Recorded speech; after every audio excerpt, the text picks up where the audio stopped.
Hello, Mr. McEachran. Good afternoon, Your Honor. Ms. Vanyo, you're still muted over there, counsel. Mark Redwine, 17-1-00911-6.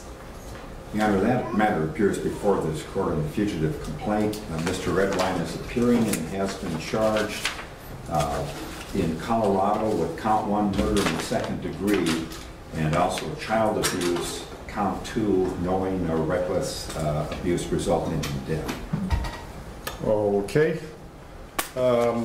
Mr. Redwine, do you have any questions about what it is that's got you detained here in the Whatcom County Jail today? Well,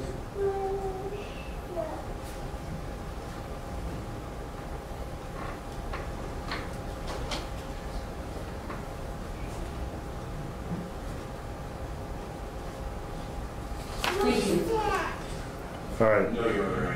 Okay.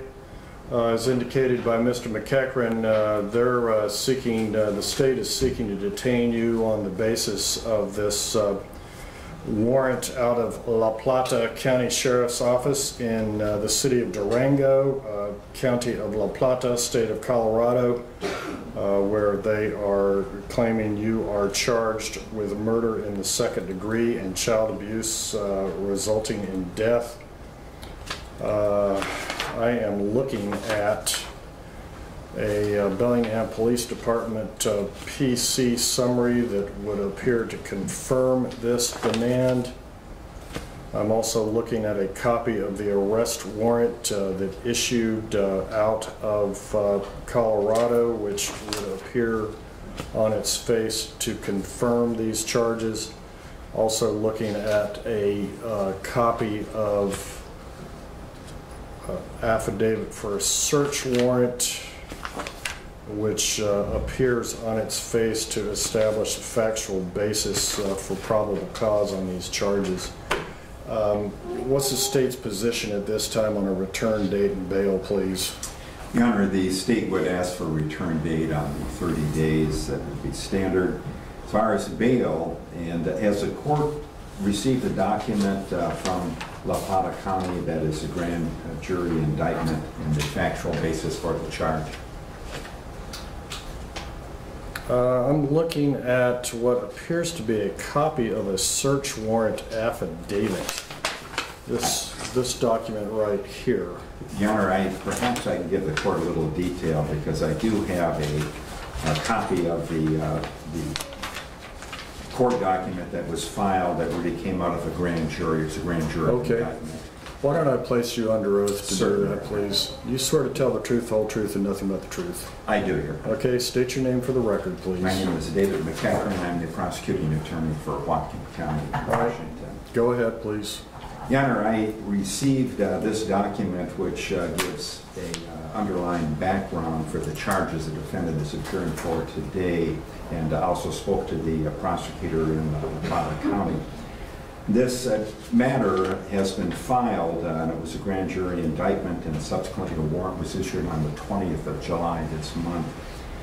And it really stems from the disappearance of Dylan Redwine, the defendant's son, and he was last seen alive on November 18th, 2012. And he was actually ordered by the court on visitation to his father in La Plata County, Colorado. Apparently it was against his wishes. He was a 13-year-old boy, and also against the wishes of his mother, but it was court-ordered. And the last time that the boy was seen was on November 18th of 2012, after he had gone to his father's house and was taken to the father's house in Durango, La Plata County, Colorado. An investigation took place after that, after the boy had disappeared, and subsequently in June of 2013, some of Dylan Redwine's remains were located 8 miles up Middle Mountain Road from the defendant's house, and it was an area that the defendant apparently was very familiar with and had access to through apparently just an area, an ATV that he would ride. After that occurred, the investigation continued, and on August 5th of 2013, a human remains detection dog, a cadaver dog, was utilized in the house of the defendant. And in the house, the canine indicated the presence of cadaver scent in various locations in the living room, the washing machine, also in Mr. Redwine's clothing that were determined to have been worn on the last day that the boy was seen, November 18 of 2012.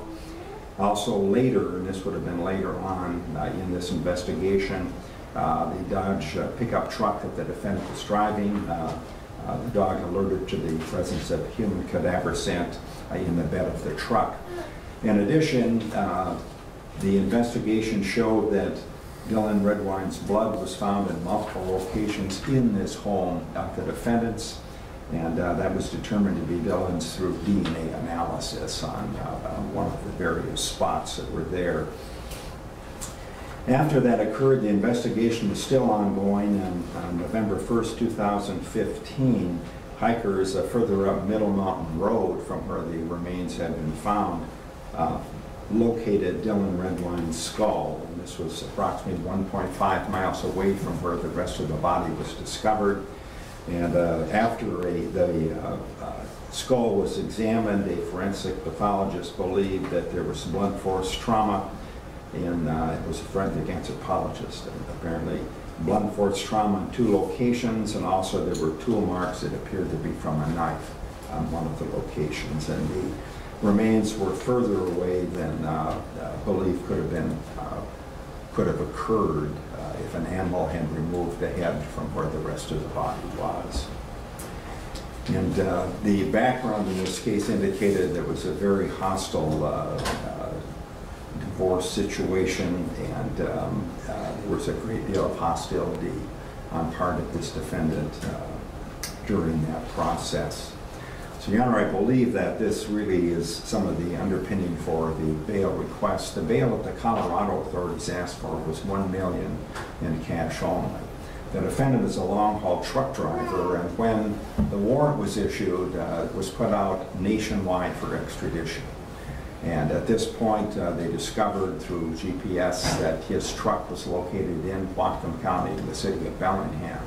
Bellingham officers discovered where the truck was, and they executed a high-risk stop of the truck and the defendant. He was taken into custody at that point. He apparently has access as a truck driver to all parts of the country. I believe this company is based in Indiana.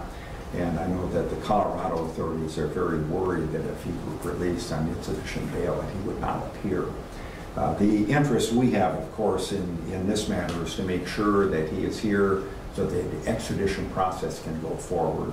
The prosecutor has assured me that they've begun already on that process and will be expediting that as soon as possible. But they felt that $1 million, and the court in Colorado said it is cash only. I would ask for the same thing. If this court doesn't believe that cash only bail could be set, then I would ask for $10 million, which would really be the same thing as a $1 million cash bail. I think they know this man better than we, and I think they know the background better than we do. And I would really defer at this point to their recommendation on bail. All right, thank you very much. I would ask one thing also. If bail is set in this case, whatever bail is set, if the defendant makes it, I would ask that before any release, he would be brought back before this court so we could look at other conditions, because he has no contacts here at all. All right, thank you very much, Mr. McEachran. Ms. Vanya, do you care to make any comments on bail at this time?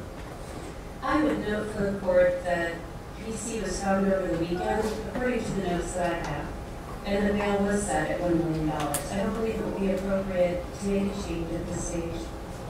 If the bail was previously set at $1 million, I think that's where it should remain, reserving any further argument. Thank you. All right, thank you. We'll keep it right where it's been set, please. I think under the circumstances of this case, it's appropriate for the court to defer to the Colorado court on this matter. If bail is posted, I would expect that the defendant would be brought before the court to have further discussion as to conditions concerning where he's going to live, etc. Okay, our return date would be August 17th at 8:30, I believe. Unless someone has a better date than that to suggest, we'll use that for now. That'd be fine with the state, Your Honor. All right, thank you. Thank you, Your Honor. You're welcome. Thank you, Ms. Vanier.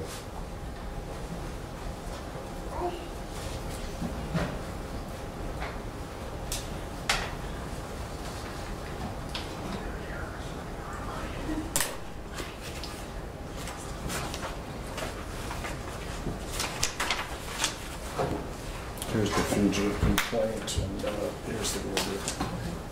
Thanks. Yule Nelson, 17-1-00481-5. Hello, Ms. McGrain. How are you today? How are you? Good. Said, Yeah, sure.